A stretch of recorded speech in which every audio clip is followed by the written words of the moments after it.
में हम पढ़ने वाले हैं microbes in sewage treatment topic के बारे में, यानी कि कैसे सीवेज वेस्ट वाटर को ट्रीट करने के लिए, साफ़ करने के लिए माइक्रोब्स की मदद ली जाती है। यह topic science and technology section के मेंस एंड प्रीलिम्स दोनों एग्ज़ाम के पॉइंट ऑफ व्यू से बहुत इंपॉर्टेंट है। इनफैक्ट बाकी कॉम्पिटिटिव एग्ज़ाम जैसे NDA, CDS, geo scientist etcetera, इन एग्ज़ाम्स में भी यह टॉपिक बहुत ही यूज़फुल साबित होगा। तो चलिए वीडियो स्टार्ट करते हैं। इनकेस आपको हमारा वीडियो पसंद आया हो, हमारा कंटेंट अच्छा लगा हो, तो प्लीज़ इस वीडियो को लाइक करें, शेयर करें और सब्सक्राइब करें हमारे चैनल को। हमारे चैनल का नाम है पढ़ाई प्लेटफॉर्म। तो इस फोटो में आप देख सकते हैं इस पाइप की थ्रू जो पानी जा रहा है, जो आपको गंदा पानी दिख रहा है, इसे ही हम सीवेज वाटर बोलते हैं। सीवेज वाटर बेसिकली जो भी वेस्ट वाटर है जो हमारे घरों से निकलता है, इंडस्ट्रीज़ में यूज़ होने के बाद में बाहर फेंका जाता है, एग्रीकल्चर रन ऑफ होता है एट्सेट्रा, ये सारा जो वाटर होता है इसे हम सीवेज वाटर बोलते हैं। यह जो वाटर है, ये सीवेज वाटर है, it's very harmful for our health, क्योंकि इसके अंदर बहुत हार्मफुल माइक्रोब्स होते हैं और ये डिजीज़ेस कॉज कर सकते हैं। देयरफॉर इट्स वेरी इंपॉर्टेंट कि इस सीवेज वाटर को हम ऐसे ही डायरेक्टली वाटर बॉडीज़ में डंप ना करें। पहले हम इस सीवेज वाटर को प्योरीफाई करें, क्लीन करें, एंड देन इसको हम वाटर बॉडीज़ में छोड़ें या कहीं पे भी इसका डंपिंग करें। इनफैक्ट अगर इस सीवेज वाटर ट्रीटमेंट का हम एडवांस ट्रीटमेंट करें तो इस सीवेज वाटर को प्योरीफाई करने के बाद में हम इवन ड्रिंकिंग पर्पसेस के लिए यूज़ कर सकते हैं, बट उसके लिए बहुत एडवांस लेवल का ट्रीटमेंट होना चाहिए। हमारे वाले सेक्शन के अंदर हमारा जो वीडियो हम पढ़ने वाले हैं उसके अंदर हम एक बेसिक जो सीवेज ट्रीटमेंट होता है उसके बारे में जानेंगे। तो सबसे पहले समझते हैं कि सीवेज ट्रीटमेंट है क्या। हमने समझ लिया कि सीवेज वाटर क्या है, सीवेज क्या है ना। तो अब समझते हैं कि सीवेज ट्रीटमेंट क्या है। Sewage treatment is a crucial biological process. Sewage treatment क्या है? एक बायोलॉजिकल प्रोसेस है। बायोलॉजिकल क्यों है?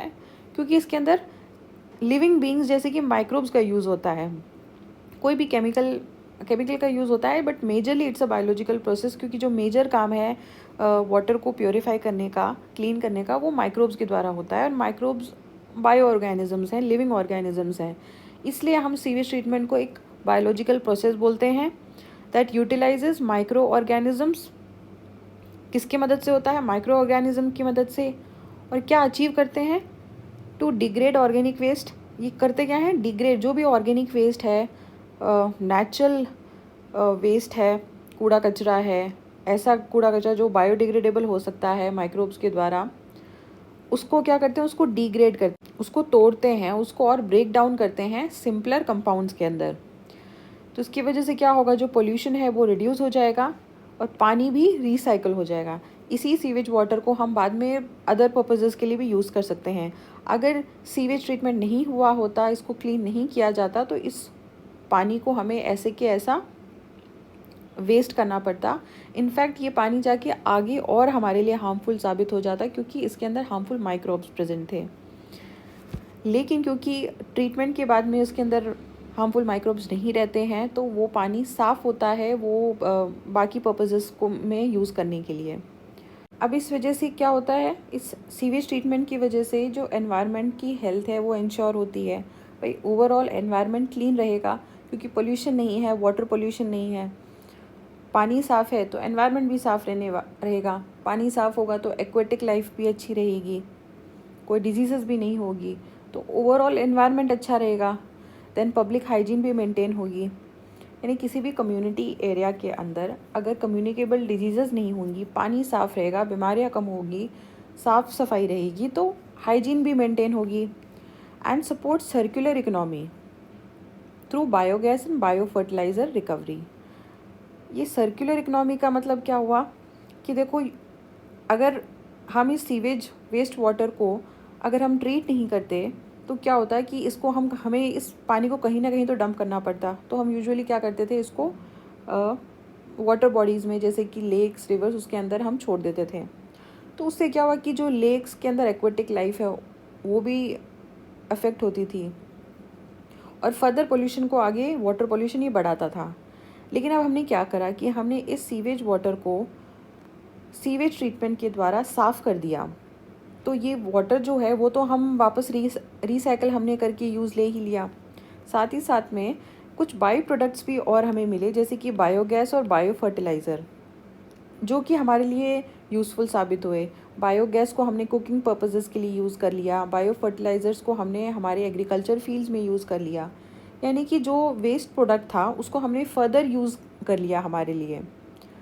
तो क्या हुआ, अगर हम बायोगैस यूज़ करने लग जाएंगे तो इलेक्ट्रिसिटी कम होगी, यानी हम इकोनॉमी को सपोर्ट कर रहे हैं। बायो फर्टिलाइज़र यूज़ कर रहे हैं तो इसका मतलब केमिकल फर्टिलाइज़र्स को कम यूज़ कर रहे हैं, तो फर्दर कॉस्ट सेविंग भी यहाँ पे हो गई।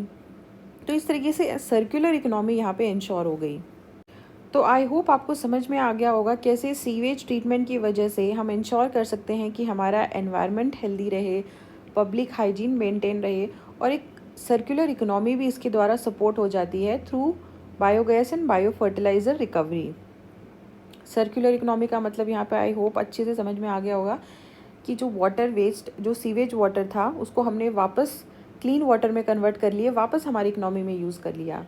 यानी यहाँ पे तो सीवेज वाटर था, और ये किसने प्रोड्यूस करा था? ह्यूमंस ने। अभी सीवेज वाटर को हमने ट्रीटमेंट करने के बाद में क्लीन वाटर में कन्वर्ट कर दिया, और वापस ह्यूमंस ने इसको यूज़ कर लिया। फर्दर बायोगैस और बायो फर्टिलाइज़र भी बने थे और उनको भी हमने यूज़ कर लिया। तो इस प्रकार से हमने समझा कि सीवेज ट्रीटमेंट एग्जैक्टली होता क्या है। ये एक बायोलॉजिकल प्रोसेस है जो यूटिलाइज़ करता है माइक्रो ऑर्गेनिजम्स का, और उसकी मदद से हम क्या करते हैं, हम वेस्ट वाटर को, ऑर्गेनिक वेस्ट को डिग्रेड करते हैं, पोल्यूशन को रिड्यूस करते हैं, रिसाइकल कर लेते हैं वाटर को। इन सब की वजह से हमें फाइनली क्या मिलता है, हम इंश्योर कर पाते हैं कि हमारा एनवायरनमेंट हेल्दी रहता है, पब्लिक हाइजीन मेंटेन रहती है, और सर्कुलर इकोनॉमी भी सपोर्ट होती है। आई होप आपको अच्छे से समझ में आ गया होगा कि सीवेज ट्रीटमेंट होता क्या है। अब हमें समझने की ज़रूरत है कि हमें सीवेज ट्रीटमेंट की ज़रूरत क्यों है। कोई भी चीज़ हम पढ़ रहे हैं तो उसके बारे में क्यों पढ़ रहे हैं वो हम इस सेक्शन में समझेंगे। देखो, अगर सीवेज वाटर को हमने ट्रीटमेंट नहीं करा होता तो क्या होता, हम उस पानी को हम एज इट इज़ या तो वाटर बॉडीज़ के अंदर छोड़ देते या ऐसे ही कहीं ज़मीन पे छोड़ देते, तो उससे क्या होता, वाटर पोल्यूशन बढ़ता, contamination of river, lakes and oceans होता। यानी इस सीवेज वाटर की वजह से रिवर्स, लेक्स एंड ओशंस, ऐसी वाटर बॉडीज़ भी कंटामिनेटेड होती, उनके अंदर भी वो सारा कचरा, केमिकल्स, माइक्रोब्स, हार्मफुल माइक्रोब्स पहुंच जाते। अब जब ये वाटर बॉडीज़ का कंटामिनेशन अगर बढ़ गया, अगर वाटर बॉडीज़ का कंटामिनेशन बढ़ गया तो उससे क्या होगा कि यूट्रोफिकेशन की प्रॉब्लम आ जाएगी। अब यूट्रोफिकेशन को हम और अच्छे से डिटेल में अगले सेक्शंस में समझेंगे, बट फिलहाल के लिए समझ लीजिए, यूट्रोफिकेशन मतलब होता है एक्सेस ऑफ न्यूट्रिएंट्स। अभी जो भी सीवेज वेस्ट वाटर होता है उसके अंदर बहुत सारे न्यूट्रिएंट्स प्रेजेंट होते हैं। ये न्यूट्रिएंट्स कहाँ से आते हैं, जैसे कि हमने घर के अंदर हम डिटर्जेंट्स यूज़ करते हैं तो उनके अंदर कई न्यूट्रिएंट्स प्रेजेंट होते हैं। उसी प्रकार से फूड आर्टिकल्स भी, हम जो किचन का वेस्ट होता है उसमें भी न्यूट्रिएंट्स प्रेजेंट होते हैं। एग्रीकल्चर में हमको पता है कि हम फर्टिलाइज़र्स यूज़ करते हैं जैसे कि नाइट्रोजन, फॉस्फोरस, तो ये सारा जब पानी वहाँ से बह के जाएगा और ये भी सीवेज वाटर में ये पानी आ जाता है तो एक्सेस ऑफ न्यूट्रिएंट्स हो जाते हैं।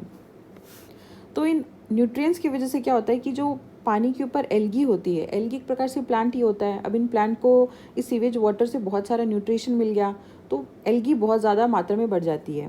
जब एल्गी बहुत ज़्यादा मात्रा में बढ़ जाती है तो उसकी वजह से क्या होता है कि वो एक्वेटिक जो लाइफ होती है उसको इफेक्ट करने लग जाती है। ज़्यादा एल्गी होने की वजह से जो एक्वेटिक प्लांट्स हैं वो डाई करने लग जाते हैं। इसको और अच्छे से अगले सेक्शन में समझेंगे। फ़िलहाल के लिए समझ लीजिए कि एक्सेस न्यूट्रिएंट्स होने की वजह से यूट्रोफिकेशन की प्रॉब्लम आ जाती है, और यूट्रोफिकेशन यानी कि एक्सेसिव न्यूट्रिएंट्स, और इनकी वजह से एल्गल बूम की प्रॉब्लम आती है। और जब एल्गल बूम की प्रॉब्लम आएगी तो एक्वेटिक लाइफ है उसे भी मेंटेन करना मुश्किल हो जाएगा, यानी एक्वेटिक लाइफ भी कम होने लगती है, एक्वेटिक प्लांट्स मरने लग जाते हैं, एक्वेटिक एनिमल्स मरने लग जाते हैं। ठीक है, ये तीनों अपने आप में जुड़े हुए हैं। आपको एक ऑर्डर में ये चीज़ें समझ में आ जाएंगी कि अगर देखो वाटर पोल्यूशन होगा तो यूट्रोफिकेशन होगा, यूट्रोफिकेशन होगा तो एल्गल बूम होगा, एल्गल बूम होगा तो एक्वेटिक लाइफ भी नेगेटिवली इफेक्ट होने लग जाएगी, यानी एक्वेटिक प्लांट्स एंड एनिमल्स की डेथ होना स्टार्ट हो जाएगा। ये जो बायोलॉजिकल ऑक्सीजन डिमांड है क्या है, कैसे, इसको भी नेक्स्ट सेक्शन में समझेंगे। फ़िलहाल के लिए बस इतना समझ लीजिए कि हमें सीवेज ट्रीटमेंट को करने की ज़रूरत क्यों है। देन क्या है, अगर यही जो पानी है, अगर ये सीवेज पानी हमारे घरों में आ जाता है, शहरों में फैलने लग जाएगा, तो जो अर्बन सैनिटेशन है वो भी इफ़ेक्ट होगा, यानी कि गंदी स्मेल आएगी, मॉस्किटोज़ जो हैं उनको ब्रीड करने के लिए पानी मिल जाएगा, सराउंडिंग्स आपकी डर्टी रहने लग जाएगी। जब मॉस्किटो ब्रीड करेगा, डेंगू होने लगेगा या बाकी कम्युनिकेबल डिजीज़ होने लगेगी, तो पब्लिक हेल्थ भी ख़राब होने लगेगी, डिजीज़ कॉजिंग माइक्रोब्स की मात्रा बढ़ जाएगी। तो इसलिए भी हमें ज़रूरी है कि अर्बन सैनिटेशन को मेंटेन करने के लिए और पब्लिक हेल्थ को प्रोटेक्ट करने के लिए भी हमें सीवेज ट्रीटमेंट की ज़रूरत है। नेक्स्ट पॉइंट है अनेबल्स वाटर रीयूज़। अब जो वाटर है, आपको पता है कि ये एक फ़िक्स्ड क्वांटिटी में ही अर्थ पर अवेलेबल है, तो ज़रूरी है कि हम इस वाटर का एक जुडिशियस यूज़ लें। तो जो भी पानी हम हमारे घरों में यूज़ करते हैं या एग्रीकल्चर में यूज़ करते हैं, इंडस्ट्रीज़ में यूज़ करते हैं, हमें इंश्योर करना चाहिए कि ये सारा वेस्ट वाटर है उसका रिसाइकलिंग हो पाए और जो ट्रीटेड वाटर हमें मिलता है उसको हम वापस रीयूज़ कर सकें। ठीक है। देन है सपोर्ट रिसोर्स रिकवरी। अब रिसोर्स रिकवरी कैसे हो रही है, ये भी जब आगे हम समझेंगे कि इससे कैसे बायोगैस और मैन्योर प्रोड्यूस होती है, तो ये भी हमारे लिए क्या है, एक रिसोर्स की तरह। देखो, अगर इस सीवेज वाटर को ट्रीट नहीं करते तो वैसे भी ये तो वेस्ट जाना ही था, लेकिन क्योंकि हमने इसको एक तो ट्रीट कर लिया, उसकी वजह से एक तो हमें साफ़ पानी मिला, लेकिन साथ ही साथ हमें और रिसोर्सेज भी मिले, जैसे कि बायोगैस हो गया, मैन्योर हो गया। इनको अब हम एग्रीकल्चर के पर्पज़ में यूज़ कर सकते हैं, बायोगैस को हम कुकिंग पर्पज़ में यूज़ कर सकते हैं। तो हमने क्या करा, रिसोर्सेज की रिकवरी कर ली। जो रिसोर्स शायद ऐसे ही वेस्ट जाता, उसको हमने रिकवर कर लिया। तो इस प्रकार से वाटर रीयूज़ में भी ये काम आता है। Supports resource recovery is also one of the reasons why we need to do sewage treatment. So I hope एक बेसिक अंडरस्टैंडिंग आपको हो गई होगी सीवेज ट्रीटमेंट के बारे में। आप समझते हैं कि सीवेज ट्रीटमेंट होता कैसे है। अगेन, सीवेज ट्रीटमेंट को और अच्छे से समझने के लिए कुछ टर्मिनोलॉजीज़ हैं जिनको हम अच्छे से अगर समझ लेंगे तो आपको बेटर अंडरस्टैंडिंग हो पाएगी इस कॉन्सेप्ट की। सबसे पहले नाम है सीवेज। तो सीवेज हमने ऑलरेडी समझ लिया। वैसे क्या है, waste water which contains organic and inorganic impurities, चाहे ऑर्गेनिक हो चाहे इनऑर्गेनिक हो। ऑर्गेनिक यानी कि जो भी प्राकृतिक है, जो भी फूड पार्टिकल्स हैं या ह्यूमन एक्सक्रीट है, वो ऑर्गेनिक हो गया। इनऑर्गेनिक जो भी केमिकल्स हुए, प्लास्टिक का सामान हुआ, वो इनऑर्गेनिक इम्प्योरिटीज़ हुई। पैथोजेंस मतलब disease causing microbes, and debris यानी कंकड़ वगैरह, रेत वगैरह, तो इसे हम कहते हैं सीवेज। फिर होता है बायोलॉजिकल ऑक्सीजन डिमांड।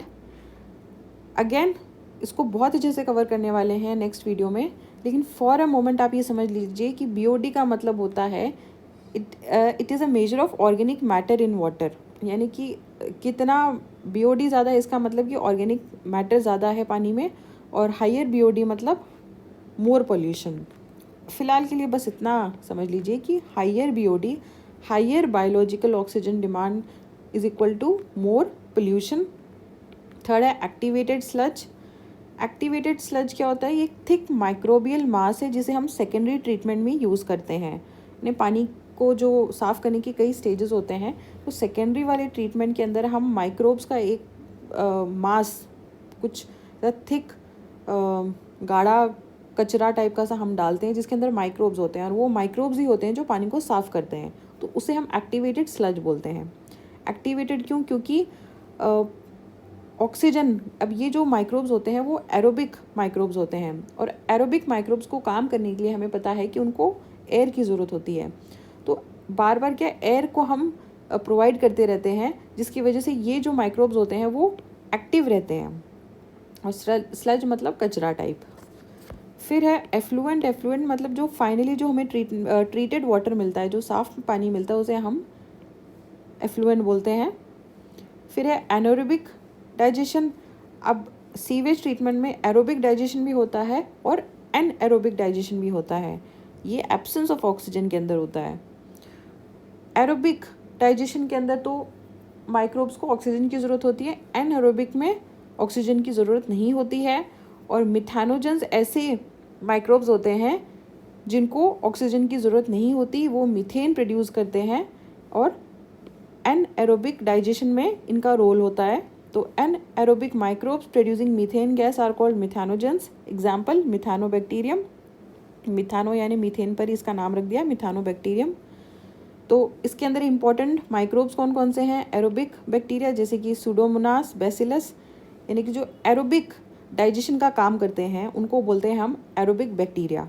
इनके एग्जाम्पल हैं सूडोमोनास, बैसिलस। इम्पॉर्टेंट है आपको इनके नाम याद रखना। इनको किन की ज़रूरत होती है? ऑक्सीजन की ज़रूरत होती है काम करने के लिए। सेकेंड है एनएरोबिक बैक्टीरिया। नाम से पता चल रहा है कि इनको ऑक्सीजन या एयर की ज़रूरत नहीं होती। इनका नाम है क्लॉस्ट्रीडियम, मिथानोबैक्टीरियम। फिर है कुछ फंजाई एंड प्रोटोजोआ जो हेल्प करते हैं ऑर्गेनिक मैटर के डिकम्पोजिशन में, और इन बैक्टीरियाज के डिकम्पोजिशन में भी फंजाई एंड प्रोटोजोआ की हेल्प ली जाती है।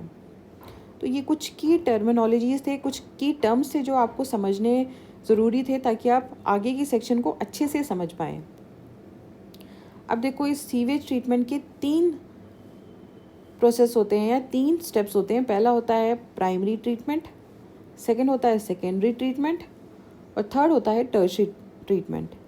फिर एक एनएरोबिक डाइजेशन भी आता है, लेकिन मेजरली हम इसको 3 स्टेप्स में समझते हैं।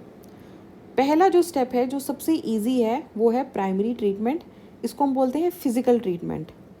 फिज़िकल ट्रीटमेंट क्योंकि इसके अंदर कोई भी केमिकल की या कोई भी बायोलॉजिकल प्रोसेस की ज़रूरत नहीं होती है। इसको एक तो सेडिमेंटेशन से करते हैं और एक स्क्रीनिंग से भी करते हैं।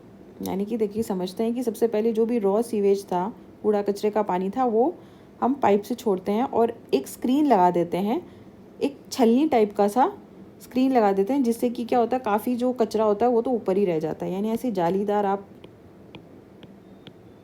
स्क्रीन लगा देंगे तो काफ़ी जो मोटा कचरा होगा वो यहाँ ऊपर रह जाएगा। ये तो हुआ स्क्रीनिंग का प्रोसेस। जैसे कि चाय को छानते हैं तो चाय पत्ती ऊपर रह जाती है और बाकी चाय है वो ग्लास में आ जाती है, तो उसी तरीके से स्क्रीनिंग प्रोसेस होता है ये। नेक्स्ट स्टेप आता है सेडिमेंटेशन का। और तो मैंने यहाँ पे लिखा नहीं है, लेकिन यहाँ पे ग्रिट रिमूवल का प्रोसेस भी होता है। ग्रिट मतलब कि जो भी कंकड़ कचरा होता है उसको हम ग्रिट रिमूवल बोलते हैं। तो जब आप इसमें पानी छोड़ेंगे तो जितना भी कंकड़ वगैरह होंगे वो नीचे आके बैठ जाएंगे।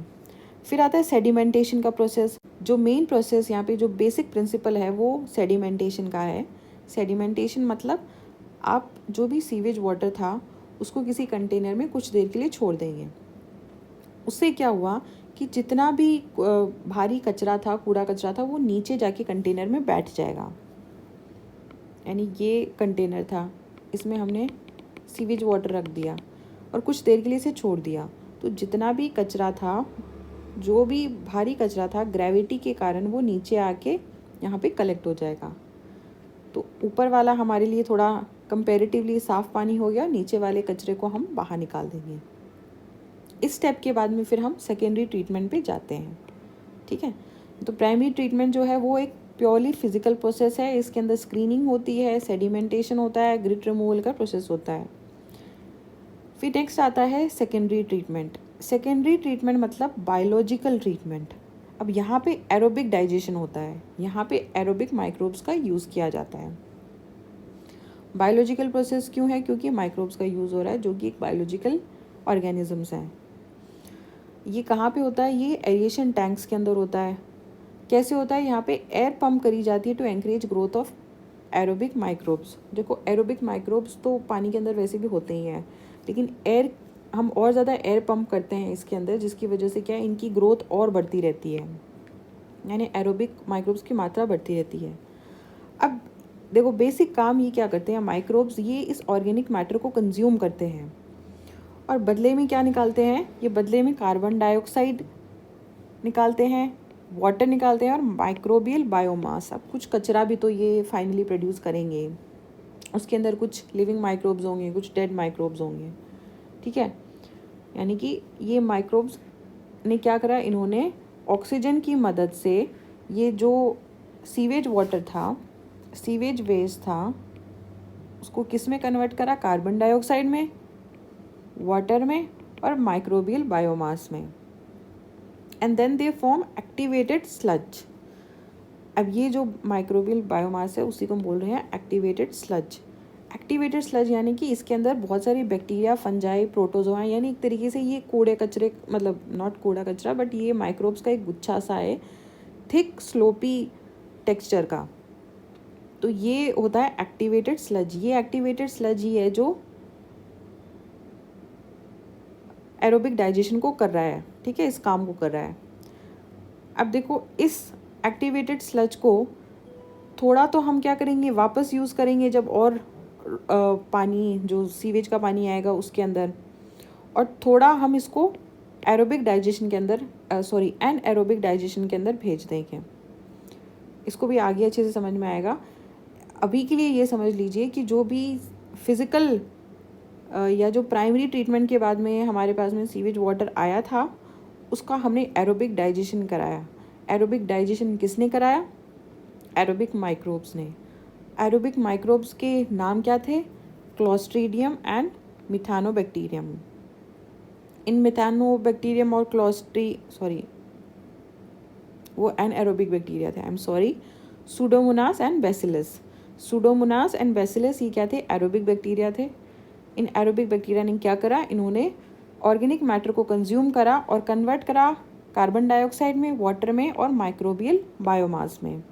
ये माइक्रोबियल बायोमास जो है वो एक्टिवेटेड स्लज है। यानी अब ये एक्टिवेटेड स्लज ही फर्दर यूज़ करा जाएगा जब एक नया batch of raw sewage water आएगा, तो उसके अंदर यही एक्टिवेटेड स्लज हम डाल देंगे। यानी इसके अंदर माइक्रोब्स होंगे। फिर से ये माइक्रोब्स क्या करेंगे? ऑर्गेनिक मैटर को कंज्यूम करेंगे, कार्बन डाइऑक्साइड में कन्वर्ट करेंगे, वाटर में कन्वर्ट करेंगे, माइक्रोबियल बायोमास में करेंगे। सेम अगेन उस माइक्रोबियल बायोमास का थोड़ा तो हम माइक्रोबियल बायोमास को दोबारा यूज़ कर लेंगे और थोड़ा बहुत हम एनएरोबिक डाइजेशन के अंदर भेज देंगे।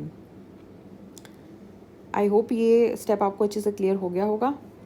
इसके बाद में है टर्शरी ट्रीटमेंट। इसे हम बोलते हैं केमिकल या एडवांस ट्रीटमेंट, ठीक है। ये सबसे लास्ट का स्टेप है, ऑल्दो एनएरोबिक डाइजेशन भी आएगा, लेकिन मेजरली 3 स्टेप्स होते हैं। इसको हम केमिकल भी बोलते हैं या एडवांस ट्रीटमेंट बोलते हैं क्योंकि इसमें केमिकल्स का यूज़ होता है। तो इसमें क्या करते हैं? हम डिसइंफेक्शन करते हैं। यानी कि मान लीजिए सेकेंडरी ट्रीटमेंट के बाद में भी थोड़े बहुत अगर कोई माइक्रोब्स बच गए हैं तो उनको पूरी तरीके से किल करने के लिए हम क्लोरीन यूज़ लेते हैं या ओजोन का यूज़ करते हैं या अल्ट्रा वायलेट रेडिएशन का यूज़ करते हैं। क्लोरीन का आप सबको पता होगा कि हम लोग जो स्विमिंग वाटर होता है उसके अंदर, स्विमिंग पूल्स के अंदर क्लोरीन डाल के हम माइक्रोब्स को किल करते हैं। ओजोन एंड यूवी का एग्जांपल आपने देखा होगा कि घर में जो भी वाटर प्योरीफायर होते हैं उनके अंदर इन टेक्नोलॉजीज़ का यूज़ किया जाता है। फर्दर कुछ न्यूट्रिएंट्स जैसे कि नाइट्रेट्स और फॉस्फेट्स इसके अंदर रह गए थे, उनको भी केमिकल के द्वारा निकाला जाता है। सो लास्ट में हमारे पास में ये जो एफ्लुएंट होता है, जो पानी ट्रीटमेंट के बाद में हमें पानी मिलता है, इसको या तो हम रीयूज़ कर सकते हैं या इसको वाटर रिवर्स के अंदर हम इसे डिस्चार्ज भी कर सकते हैं। तो ये एक पिक्चर है। सीवेज वाटर आया था, सबसे पहले हमने फिल्ट्रेशन करा, फिर हमने क्या करा? सेडिमेंटेशन टैंक के अंदर रख दिया, तो नीचे जो भी कचरा था वो जिम गया। तो ऊपर का पानी हमने फर्दर एरिएशन टैंक में भेज दिया जहाँ पे प्राइमरी डाइजेशन हुआ सीवेज का थ्रू एरोबिक माइक्रोब्स। यहाँ से आप देख सकते हैं कि एयर पंप करी जा रही है constantly so that aerobic microbes की जो पॉपुलेशन है वो बढ़ती जाए। फिर हम इसको सेकेंडरी डाइजेशन में डालते हैं एनएरोबिक माइक्रोब्स के को वर्क करने के लिए। ये नेक्स्ट वाले हम सेक्शन में हमने इसमें इस फोटो के अंदर टर्शरी ट्रीटमेंट को नहीं दिखाया है, बट वो अंडरस्टूड है काफ़ी। अब हम समझते हैं जो एनएरोबिक माइक्रोब्स का वर्क यहाँ पे क्या होता है, उनका काम क्या होता है। अब इस सेक्शन में हम पढ़ेंगे एनएरोबिक डाइजेशन के बारे में, अनएरोबिक डाइजेशन ऑफ स्लज। अब ये देखो स्लज, यहाँ पे शब्द आपको समझना होगा कि जो एरोबिक डाइजेशन के अंदर हमने माइक्रोब्स का यूज़ लिया था, उन माइक्रोब्स ने ऑर्गेनिक मैटर को जो सीवेज के अंदर प्रेजेंट था, यानी जो मैटर हमें जिसको हमको प्योरीफाई करना था, उसको उसने कन्वर्ट करा कार्बन डाइऑक्साइड में, वाटर में एंड माइक्रोबियल बायोमास में। ये माइक्रोबियल बायोमास क्या है? एक्टिवेटेड स्लज है। अब ये एक्टिवेटेड स्लज है, इसी को हम फर्दर यूज़ करते हैं सेकेंडरी ट्रीटमेंट के अंदर, क्योंकि इसी के अंदर माइक्रोब्स प्रेजेंट है। यानी हमें एट दी एंड तो हमें जो मेन हमारे पास में कंपोनेंट है जो इस प्योरीफिकेशन को कर रहा है वो माइक्रोब्स ही तो हैं। तो ये माइक्रोब्स इस एक्टिवेटेड स्लज के अंदर प्रेजेंट होते हैं। तो कुछ तो ये एक्टिवेटेड स्लज हम वापस यूज़ ले लेते हैं इसी वाले प्रोसेस के अंदर, जब नया बैच ऑफ सीवेज वाटर आता है। लेकिन ये जो कुछ पार्ट जो होता है हम इसको एरोबिक डाइजेशन के लिए भेज देते हैं, जहाँ पे हम क्या करेंगे, हम इस एक्टिवेटेड स्लज को भी हम साफ़ करते हैं, इसका भी प्योरीफिकेशन होता है। क्योंकि ऑल्दो देखो थोड़ा तो हमें चाहिए ये पानी को साफ़ करने के लिए, लेकिन ये भी वैसे तो वेस्ट प्रोडक्ट ही है, ये हमारे कोई काम का नहीं है। तो इसको हम कैसे साफ़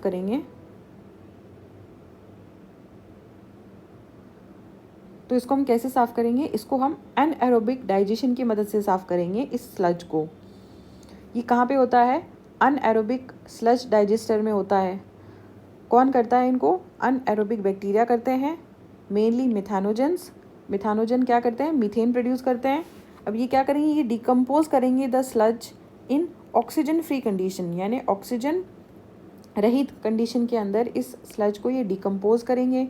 तो फाइनली प्रोड्यूस क्या करेंगे, ये प्रोड्यूस करेंगे methane, carbon dioxide and traces of hydrogen sulphide.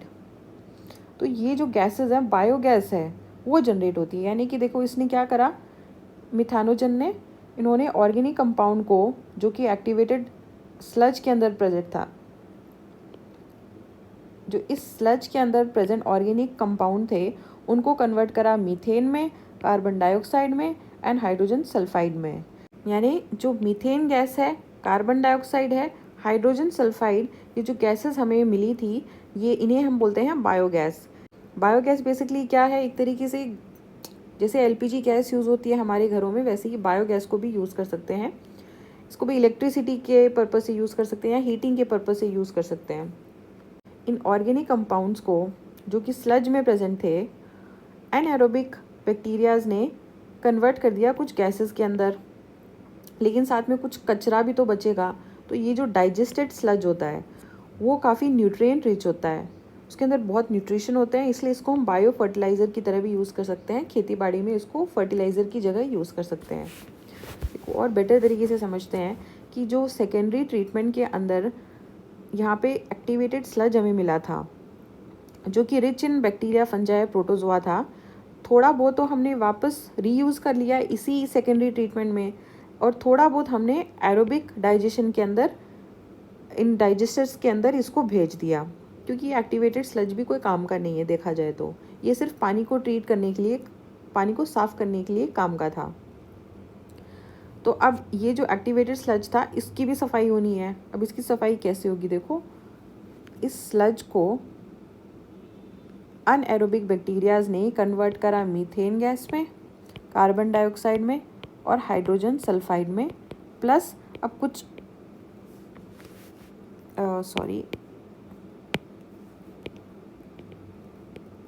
Physical मास में भी ये कचरा निकल के आएगा।